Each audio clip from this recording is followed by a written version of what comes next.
Coming up on this edition of the Center of It All, we've got highlights from the National Archery in the School State Tournament.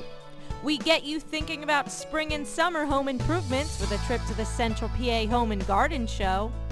And we have an inside look at CPA MMA's new gym. These stories and a whole lot more coming up next on the Center of It All.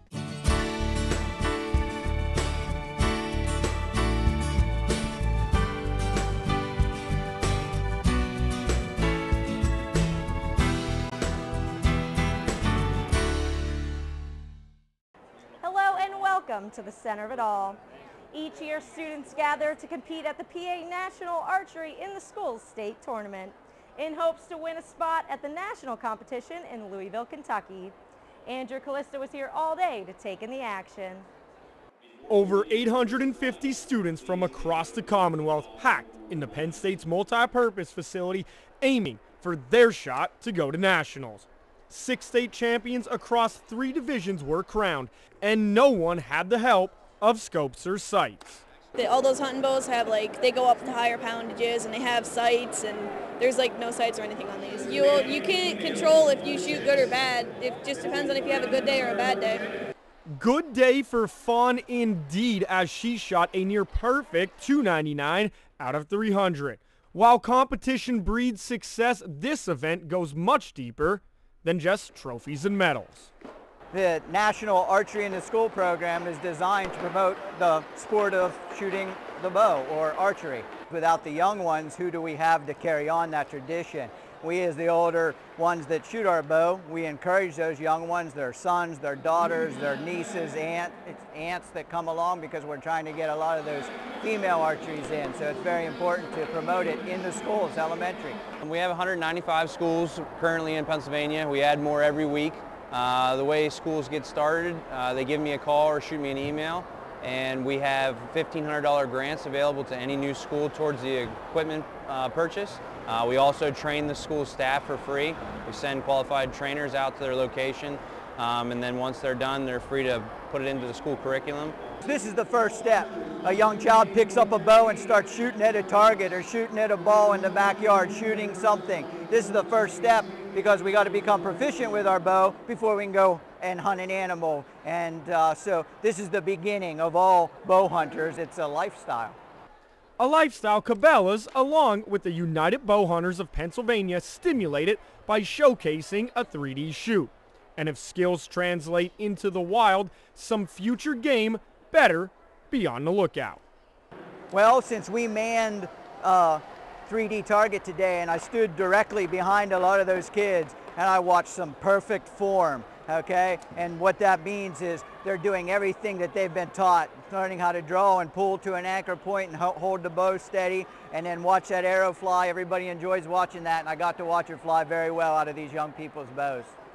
You can't leave a competition without having some fun, though, and for that, it's always good to see coaches take aim under some pressure. I'm hands down saying that the kids outshot the coaches, no doubt about it. So it's always great to see the little guys come out here and show up the coaches, or even some of the older high schoolers.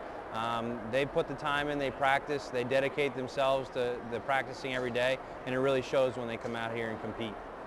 What a great event right here in State College, and what a great program this would be in any high school across the Commonwealth. To find out how to get this program in your school district, just visit pgc.state.pa.us. For the Center of It All, I'm Andrew Callista. Now when we come back on the Center of It All, we're at the Central PA Home and Garden Show to get you ready for those spring home improvement projects. Welcome back. The cold weather is slowly leaving and the days are getting longer. Time spent outside can be time spent on your home, garden, or lawn. Whatever needs improvement, the folks at the Central PA Home and Garden Show have some tips on how to get started.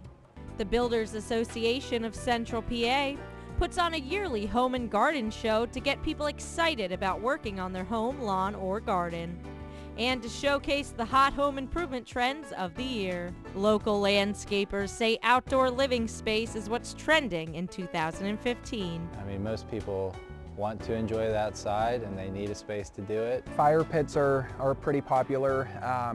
They extend your living out into the evening, as well as water features, anything to add sound and attract wildlife. A pergola is nice, it gives you some shade in the summertime. Patios, fire pits, and shade trees are all great features to have in an outdoor social space. If you want something from shade from trees, I would say maples. They're fairly fast growing, so you'll get shade pretty quickly from those. A common theme in the DIY landscape world is easy maintenance. And a new technique to reduce maintenance on your flower bed is concrete edging. It's concrete, so it's going to last you a really long time. You don't have to dig around your flower beds and make a trench anymore to keep your mulch or your landscaping rock in. You're never going to have it rot because it's concrete, like your timbers might rot. If you have bricks shift in the winter, this doesn't move. So in the winter time, after spring comes and the ground's done thawing, you don't have any problems with this. What's the point of having a beautiful backyard if you can't have fun in it? And that's where a pool comes in. The experts at Clearwater Pools say this is the time of year to get started on your pool installation. Now's the best time to start. The weather's starting to break, getting a little warm outside. People are thinking about their backyards. So stop in and see us, and we'll get started on a design and get you a price and get going by Memorial Day. Clearwater takes care of the entire process of getting a pool, from the design to the code applications, and of course, installation. You would give us a call and I would come out, do a 3D design for you. So you actually get an idea of what the project's going to look like before we even dig any dirt. There is a code process and we actually take care of that for you. We submit the design as well as the permits, take care of all the application process for you. You don't have to do anything. And then after that, we work on the design, give you an estimate, and go from there. Start thinking about your home improvement projects today, because when the weather gets really nice, you're going to want to be enjoying that outdoor space, not working on it. Now, CPA MMA recently relocated their gym, and we stopped by to check out the renovations. When a lot of people think of mixed martial arts, what comes to mind is probably the UFC and big men beating each other up. But like all things in life, you can't judge a book by its cover. CPA MMA is a full-service martial arts gym with a core group of instructors that have been training and teaching for over 20 years. Well, the group has been in State College since '92, and that's kind of the group that I came from. There's been some changes over the years. The name CPA MMA wasn't established until 2009. We started with a group of 25 people, and now we're going to be well over 800 by the end of 2016. To accommodate their growing membership, CPA MMA relocated to West College Avenue. It's been a 2-year work in progress, and they are still expanding. Total around over 24 months from start to finish. We're not really even done yet. We're still doing stuff. We just added a back room so we can run concurrent classes. We had about 2,500 square feet, and the entire facility now is about 10,000. So we had nowhere close to this amount of space. We had maybe 4 bags.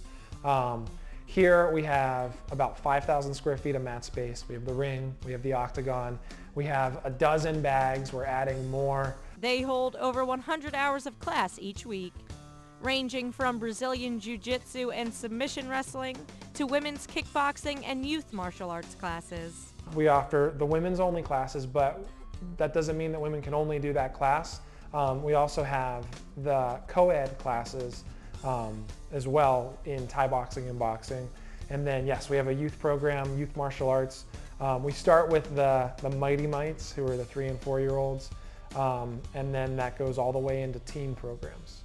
Agnes Barina and her son Nicholas have been members for a couple years now, and they love the new space. The space before was great for the room that we had, but this provides an opportunity to have simultaneous adult and youth classes, which is perfect for myself.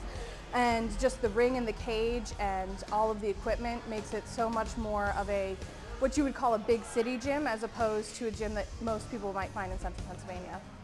CPA MMA has got the area's most experienced, certified, and tested instructors. They have trained well-known fighters like the 2008 NCAA National Champion in Wrestling, Phil Davis, but their main focus is training everyday people who want to learn the art. We specialize more in the people who just want to get started and the people who, might have thought that they could never do it. Those are the people that we want to get in here and we want to get them doing it. I enjoy, well, aside from the physical exercise benefits, the instructors are really great. They take the time to actually pay attention and work on technique, whether you're a beginner or on the fight team. They will spend the same amount of time working with you just to really develop the craft and take advantage of all that knowledge that's in their brain.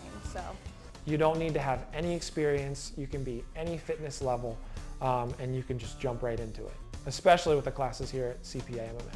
The instructors stress the technique and discipline behind each martial art. One of the things that we really foster here is learning everything, and then if you're interested, you can compete. But from day one, you're learning the skills and you're learning how to punch and kick and how to block before you ever have to worry about somebody, punching you.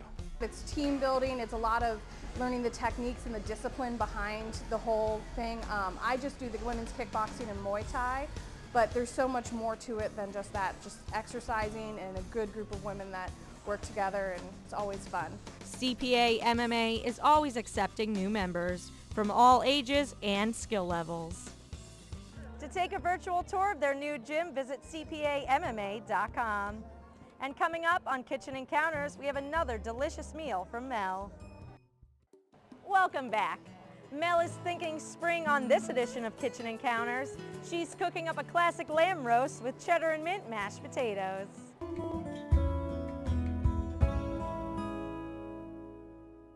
Spring forward. Think spring. You, me, and everyone I know is looking forward to spring this year. I'm so anxious for it to arrive that yesterday I started thinking up meals that I classically associate with spring. In about a minute, I came up with my boneless lamb roast with creamy au jus and cheddar and mint smashed potatoes. We've got a lot to do, so let's get started. Lamb is classically associated with spring because up until recent history, lamb was only available to us in the United States in the spring. We have our Australian and New Zealand friends to thank for devoting vast pastures of land to the raising of sheep, which gives us a high quality product all year long. I've got a 4.5 pound lamb roast. It's boneless and it's from New Zealand and it is a beautiful piece of meat. I'm going to season it very, very gently but liberally with just 3 things. I've got my garlic powder. Just get that all over the surface. A nice fresh grinding of sea salt.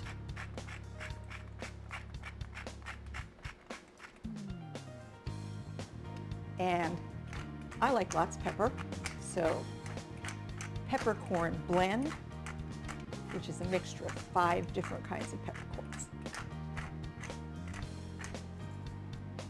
Now in my family, everybody likes gravy with their lamb. And in order for me to get enough of drippings out of a boneless lamb roast, I have to kind of help it out a little bit. What I've done is I've put 2.5 cups of beef stock, 3 tablespoons of Worcestershire sauce, and 3 tablespoons of my favorite steak sauce in this container. Feel free to use your favorite all-purpose steak sauce as long as it's not a barbecue flavored steak sauce. I'm just going to whisk this together.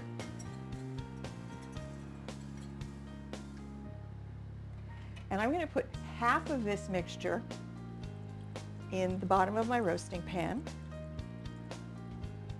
Let's take a look. That's about half. And I'm going to put the other half in the bottom of a skillet. All that's left to do is pop this into a 375-degree oven for about an hour and a half. And after an hour and 15 minutes, I'm going to start checking it with an instant read meat thermometer. Then I'm going to take it out and let it rest for about 15 or 20 minutes before I slice it. And I want the internal temperature to be somewhere between 140 and 145 degrees when I take this out of the oven. I've cooked and drained 4 pounds of Yukon Gold potatoes. Feel free to choose your favorite, but I really like these not only for their pretty color, but for their creamy texture. And I have cooked them till they're just fork tender. They've got just a little bit of tooth in the center of them. Now while they're still steaming hot, I'm going to add some butter. And I add to 4 pounds of potatoes a full stick. Now I'm going to add some spices, and I've got some salt and some white pepper. You can add black pepper. I like white because I like white in my potatoes, white with white. And 4 tablespoons of dried mint flakes. And if you've never tried mint in your mashed potatoes, you are going to love me when you do. And mint is classic with lamb too. The next thing I'm going to do is I'm going to add 8 ounces of grated cheddar cheese, white cheddar, because everything tastes better with cheddar. And I'm just going to give this a rough stir. And now I'm just going to close the lid for a minute or two just to let the butter and the cheddar melt, and then we'll add our cream and start to smash the potatoes. Oh yeah, butter's almost all melted through to the bottom, cheese is melted. I'm just going to give this another rough stir. Oh, yum. Smells wonderful. Now it's time to start adding cream. And the thing about cooking potatoes is you never know exactly how much cream or milk you're going to add. So I'm going to start with a half a cup to begin with, because I know I'm going to use at least a half a cup. And now starts the smashing process. And these potatoes literally are going to be smashed, not mashed. They're going to be just a little chunky, which is why I left them to the tooth. And this is a process of smashing and stirring. You've got to stir it to the sides of the pot. And we just keep doing that and adding cream till we get our potatoes to the consistency we want them. Remember that half of the drippings that I put in the bottom of this pan? Well, I've brought them to a simmer, and they've been simmering for about 5 or 6 minutes. So they're kind of reduced, and all the flavors are really, tasting wonderful in there. Now I'm going to add the drippings from the bottom of the roasting pan. And this is about what's left, a little, maybe a cup. And I'm going to add them to these drippings. They get a little stuck. It's because there's some bits and pieces in here. There we go. I'm going to stop when I get to that fat.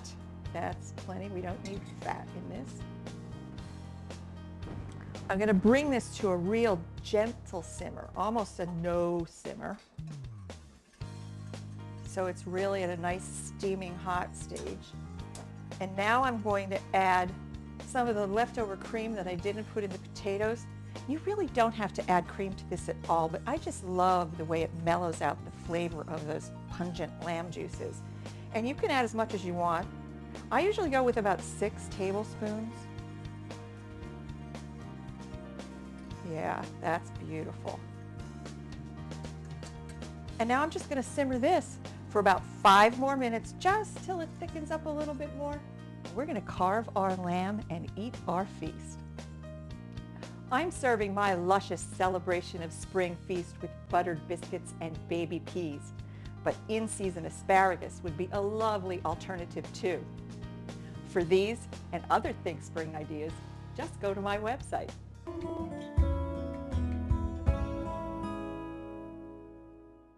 Those mint mashed potatoes were out of this world. Now when we come back, we talk weekend getaways and international excursions. Welcome back to the center of it all. I'm joined here by our travel savant, Andrew Callista. He's been to 10 different countries and he never travels without a deal. Always got to get a deal. There's plenty of sites all over the place. There's plenty of places from even airlines, cruise lines. You got to get a deal. That's the way you could at least appear to live the high life without spending a lot of cash. Where do you find your deals at? I like to go to kayak.com. You know why? Because I could compare 10 different sites at once, compare multiple airports at once, and it actually lets me specify where exactly I want to go, specific times, and they don't try to push me to higher deals. And also, Kayak has great things that tell you what's the #1 trending destination to go, what's the cheapest place to go right now, and where exactly the best deals actually are. They'll point you in the right direction. For those people who don't want to fly, what are some good cruise destinations? Some good cruise destinations right now, always the Caribbean. Carnival, Royal Caribbean, right now they're both offering some great deals if you purchase at least 2 tickets. I know some people will say, I could go to the port and we could get those last minute cruise deals. I'm not really a believer in those type of things because I've never had it happen to myself and I've never heard of it. But if you are dead set on doing that, I recommend going to Baltimore. It's much more kid friendly. Inner Harbor's right there, so if you don't get on the ship, you still have some stuff to do. Could make a great weekend out of it. It's much more friendly. It's a much more friendly environment than going to the New York City area ports. Andrew, like us, a lot of people are busy with work. They can't get away for a whole week. What are some quick weekend getaways? Well, I'll start with the furthest one away in that category. Virginia Beach, it's an easy drive. It's 6 hours away. It'll cost about $100 round trip in gas. They have great weather. If you're a military fan, the port of Norfolk is right there. It's just a great time for the kids, adults, anybody of all ages could have a good time in there. And then you work your way back, go across 64 where 81 and 64 join. It's the Shenandoah Valley. Wintergreen Resort is a great golf destination. It's also a very good relaxation destination, and it's right there in the Blue Ridge Mountains, so kids could go hiking, do a lot of fun stuff down there. And another one, working your way back to Pennsylvania, about an hour outside of Altoona, will cost you about $15 in gas to get there, is Berkeley Springs, West Virginia. It's the original hot springs destination in the United States. It's very romantic if you just want to do a couples getaway, and it's also kid friendly because you could go hiking, and again, there's more things to do there than just stay bundled up in a spa resort type thing. Speaking of the kids, Knoebels Grove, that opens in April and it's only about an hour and a half away from here. Knoebels Grove is a great destination. I spent a lot of time there when I was a kid. Fun food and fantasy, Knoebels Amusement Resort. That's their jingle. It's great. It's all stone. They have some classic wooden roller coasters. And the most important thing is if you're a little bit older, you don't like going to amusement parks and being hot all day. They have cover. They have natural trees to keep you cool. And they also have some water parks, some great water rides as well. Also free parking and free admission. Free parking, right? That's the name of the game, is get the deal. Where else would you take the kids this year? Where else would I take the kids? Disney. And I say that why? Because yes, I know it's a little bit expensive, but if you play your cards right and you get some good deals with the airlines, like out of Hagerstown, Maryland or Harrisburg, Pennsylvania on Allegiant Air, you could get down outside of Orlando for pretty cheap airfare considering the hot destination that it is, and then you could get into Disney parks before their prices get all jacked up. Those are some great ideas. Thanks for stopping by the show today. No problem, Sarah. I had fun. Well, that's all for this edition of The Center of It All. For more great WHVL content, log on to our YouTube page and like us on Facebook. Thanks for joining and have a great Sunday.